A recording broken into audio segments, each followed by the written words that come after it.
Será que Jesus poderia ter nos redimido de outra maneira? Esta seguramente é uma pergunta que passa pela cabeça, pelas mentes da maioria dos cristãos em todo o mundo.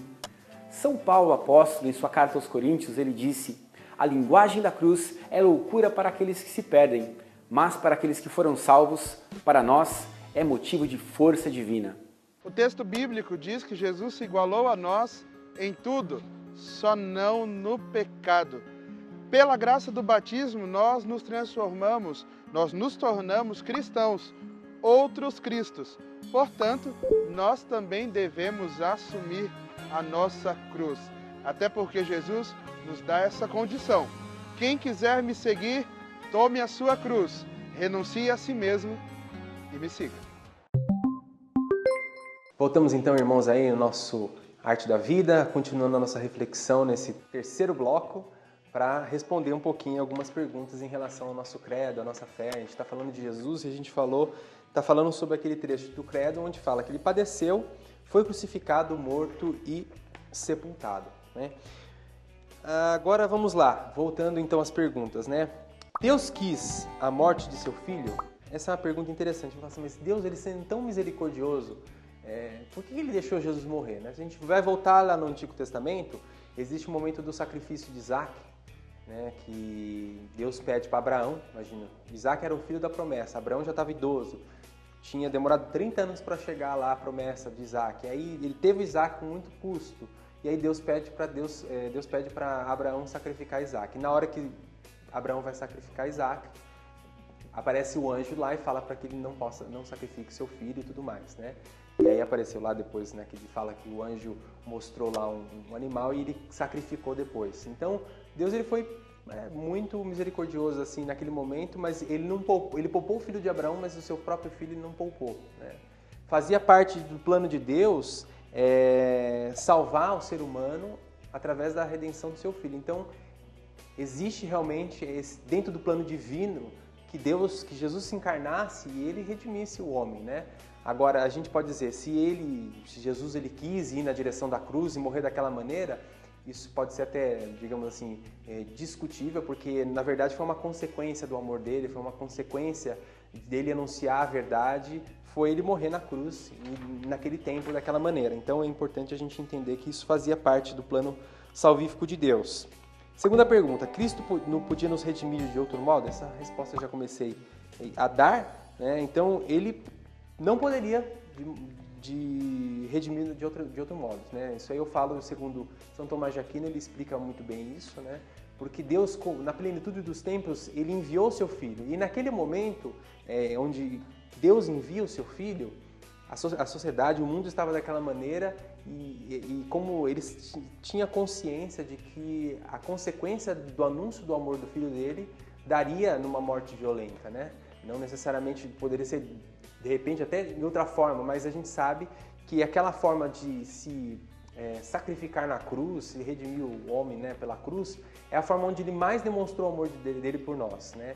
Era uma morte humilhante, a morte de cruz. A morte de cruz ela era somente para escravos, eram para pessoas que eram ladrões, assassinos. Então foi muito humilhante. E ele sendo Deus, né, Deus ele amou tanto o mundo que ele entregou o seu filho. Então, a entrega pode parecer assim, nossa, mas Deus ele entregou aquilo que ele mais amava, parece que, será que ele dá a sensação como se ele não amasse, mas é justamente isso.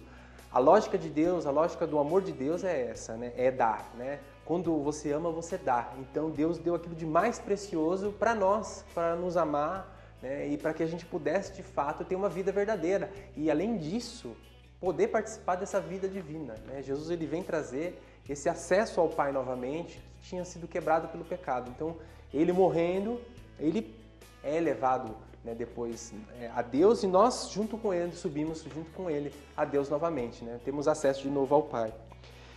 Continuando, como cristãos devemos levar a nossa cruz? O que significa isso? De forma concreta no nosso dia a dia, né? A gente sabe que tem muitos sofrimentos que nos encontram no dia a dia. Pode ser, de repente, a doença de uma pessoa querida, né? Pode ser a morte até de um ente querido, pode ser um filho que, de repente, está na droga, o esposo que está no problema de álcool. Tem diversos problemas que a gente vê. E no dia a dia também, Às vezes a gente pegando o ônibus ali lotado de gente, o metrô com muita gente. Aqui em São Paulo é muito comum acontecer isso, e são momentos que a gente tem que unir o nosso, digamos assim, nosso sacrifício, a nossa dor, a nossa cruz ali com o sofrimento de Cristo. Por quê? Ele, como se fez homem, ele sabe o que a gente está vivendo, ele sabe do meu sofrimento, ele sabe do seu sofrimento. Então, como a gente pode carregar a nossa cruz no dia a dia? Sabendo que ele também carregou, sabendo que ele sabe do nosso sofrimento e que a gente pode entregar para ele e estar junto com a gente, que a gente não está sozinho nesse sofrimento. E Deus entende e compreende muito bem o que a gente está vivendo. A gente não está abandonado nesse mundo. Deus é o nosso grande companheiro, Deus é o nosso grande amigo. Então, isso é muito importante para nós. No nosso dia a dia, a gente pode viver sempre lembrando de Deus, que Ele está conosco, Ele é nosso companheiro, Ele está aqui comigo, seja no café da manhã, Ele está comigo em todos os momentos. Então, é muito importante a gente ter, de fato, essa espiritualidade de entender que tudo aquilo que eu sofro, Jesus também já sofreu e que, de alguma maneira, eu posso viver esse momento de sofrimento, esse momento de doença, esse momento de morte, esse momento de incompreensão, esse momento de dúvida, esse momento de não saber o que fazer. Ele está ali atento, ele está torcendo por mim, ele está me amando, ele está junto comigo, ele está aqui, ele está aí com você. Então esse nosso Deus é um Deus presente, que ele se fez homem, então se fazendo homem, ele sabe muito bem do que nós sofremos e vivemos. Né? Então é importante a gente ter essa espiritualidade. Então significa isso, viver no dia a dia com o nosso sofrimento, sabendo que Cristo é nosso amigo, ele está lado a lado conosco, ombro a ombro conosco. É uma alegria estar com vocês aqui. Deus abençoe que você no seu dia a dia aí possa viver então unindo o seu sofrimento ao sofrimento de Cristo. Deus te abençoe. Fora da cruz não há outra escada por onde se suba ao céu, já nos lembrava Santa Rosa de Lima. Por essa razão que eu convido você a, no dia de hoje, assumirmos com alegria a nossa cruz. Essa cruz que foi o mais belo e o mais forte, mais contundente exemplo de nosso Deus amado. Ele que se entregou para nos alcançar o paraíso. Um grande abraço, fiquem com Deus, nos encontramos na próxima semana. Queridos amigos, é lindo poder mergulhar nesses mistérios da nossa fé. E hoje nós queremos entrar neste mistério da fecundidade do Espírito Santo, que é como, entre aspas, a dimensão feminina da Santíssima Trindade. Aquele que nos faz nascer, que nos chama a vida nova, esse mistério do Espírito que é traído pelo sim de Maria, gera o Cristo nas suas entranhas de mãe. Mãe de Jesus é nossa mãe.